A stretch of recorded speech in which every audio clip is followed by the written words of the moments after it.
Paul Tungwarara, President Mazoe Zvadhakwa's investment advisor, the chairman of Prevail Group International, is at war with the landowners in Mazoe areas over his controversial riverbed mining rehabilitation project. Salabina mashoko buda panguva inotiona Tungwarara chitandaniswa aiwa panguva ino kuchonekwa kunzi Tungwarara akapiwa is the only man akapiwa the mandate yekuita riverbed mining panguva ino nekambani yake yePrevail Group International utandaniswa kuchonekwa kunzi vanhu havasi kufara kuMazoe nezvavari kuita. Don't subscribe or like on the bell icon.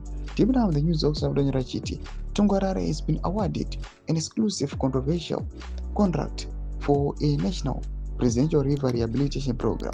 The project, which began with pilot schemes in the Mazoe district, is officially intended to combat siltation and rehabilitate rivers affected by mining activities across the country. Tungwarara's Prevail Group was granted sole rights for the project, bypassing competitive bidding processes and drawing criticism for creating a monopoly.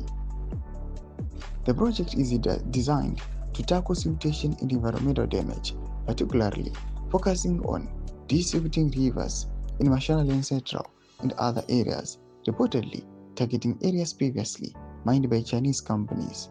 It has been expanded nationally.